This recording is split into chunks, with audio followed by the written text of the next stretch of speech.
All right. This is a part two of that because my frickin' cat, one of the my shit roommates, just knocked over all my shit without any warning whatsoever and clobbered me in the leg. Feels real good. But anyway, fuck.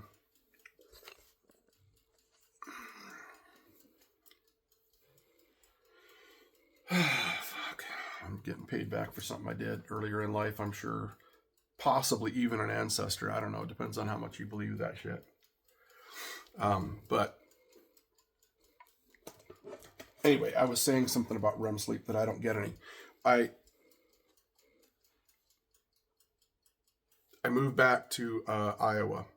Karen got fired. I had just opened up a business to because I couldn't work for anybody else because my I was having problems with my stamina at work, um, and then all of a sudden the doctor thought I had a brain tumor. They did an MRI and they saw a brain tumor. It showed me the picture of it, and they were getting ready to do. You get up there and I'll decapitate your ass. It's gonna be looking funny with a cat with no ass. I'll decapitate that. I know it sounds Latin says I'm gonna chop your head off, but no, chop your ass off. Anyway, oh, I will shoot you the rubber band. A rubber band. It's our favorite toys. I know. Stay over there. Um. So anyway, it was just time.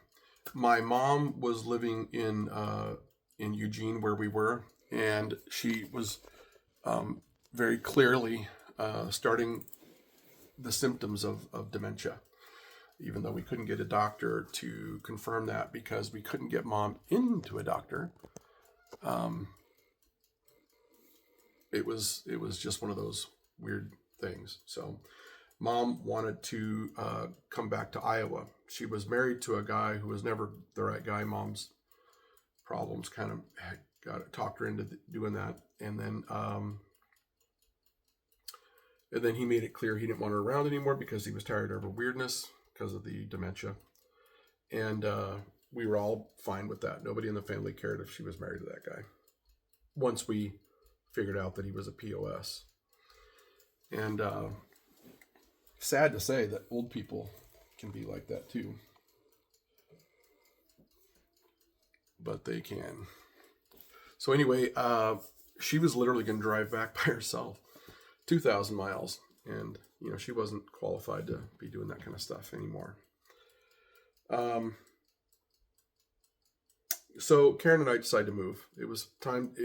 Too many things were happening all at once. The stars were aligning, and so we said, okay, we got all this, and I was thinking that somebody was going to have to do a brain tumor operation on my, on me, and so I'm like, well, whatever. Got to take care of some things, and so we came back to Iowa and stopped my business there and got another sleep study in Iowa because the new hospital that I was dealing with wanted an independent, basically a second opinion. And so I didn't even tell the new sleep study place about the old sleep study place. That none of that. They didn't have my medical records, nothing. They did one exactly the same way and came up with the exact same results. So they were within 2 months apart from each other, and so they say I never get REM sleep. So I the only way I sleep and get any kind of rest now is I take Ambien at night. I take a 10 milligram melatonin and an Ambien, and like an hour before bedtime or whatever, and I sleep all night beautifully. And I have no idea. My wife says I don't snore and stuff like that, so I don't know. I lost a bunch of weight, but I don't know if that has contributed or if she's just that sound of a sleeper. But if I don't take the Ambien, she snores, and I listen to it all night because I never sleep without Ambien. So, that ain't fun, by the way, to listen to somebody snore. So if she had to listen to me snore, I'd really feel bad about it. So the sleep apnea is the thing. And I don't remember why I was telling you about my sleep apnea, but that's a thing. So at some point, I will start videoing uh, more of these, and then I'll also video with like the meta glasses, like going on walks, whether it's in town, like seeing New Orleans, seeing Baton Rouge, going on hikes in swamp, and down in Lafitte and stuff like that, or just going on a walk around my complex, who knows what. So you guys will get to see some of that, and it'll be sort of spliced in the middle of some of these talks. And the other thing is, some of these videos, they're really long and stuff like that. I'll splice in, you know, parts where it's the other way around. It's not just looking at me. It's not just me talking about this one thing forever, boring the hell out of you. So supposedly, according to Chat GPT and stuff, that's what you're supposed to do when you're creating content. And my timer is on right now. So this video is so far, well, actually it got broken up a little bit, but I'll post them both back to back. And I've got 5 minutes left on it. So then I'll stop this, and then if I feel like I'll start a new one. If I find it wise to do it, I'll start a new one. And wrap my injured leg up that my cat did to me.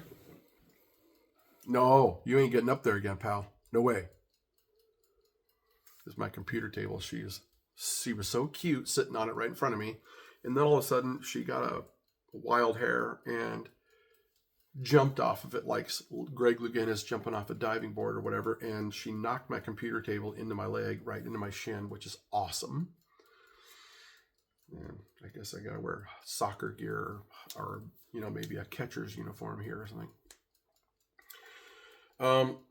But what I am going to talk about today, and I wrote some stuff down, is some work stories. Just some crazy shit I ran into over time in my life. Some childhood stories, and some. And when I say work stories, some of that is like deckhanding on almost every big river in America.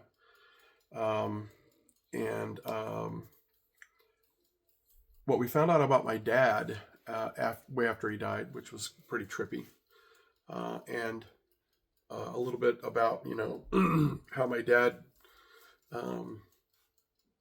taught us not to be racist and what he saw and what his beliefs were and stuff. It's funny, one time, and I might have mentioned this once, but I remember I was about 7 or so. My dad and I were sitting on our front porch steps. Nice day. I don't remember when and stuff, but I know it was what house it was, so I have an idea. It was in the late 70s. And and he had a pretty hardcore Southern accent, Mississippi Southern. So he didn't sound like a lot of people hear Southern accent and they think of, their head rings in like Arkansas or Texas or something like that. My dad's was Mississippi, so it's, if anybody that knows, the accent, different accents, it was Mississippi. And so he had an accent, and in Oregon, I constantly heard the word redneck as a little kid because loggers and stuff, all of our people lived around us and stuff like that. There was a few people that were not that, but there was tons of them that were. And a whole lot of them like to consider themselves country, not urban. You know what I'm saying? They wanted to be rural people. And there was a couple of local farmers that were such dipshits. They had baseball bats hanging from a gun rack. Now, trucks used to almost all have gun racks in the back of them where I was living. And there would be a couple of rifles on them, no AR-15s. Nobody had one back then. They didn't give a fuck about that kind of stuff.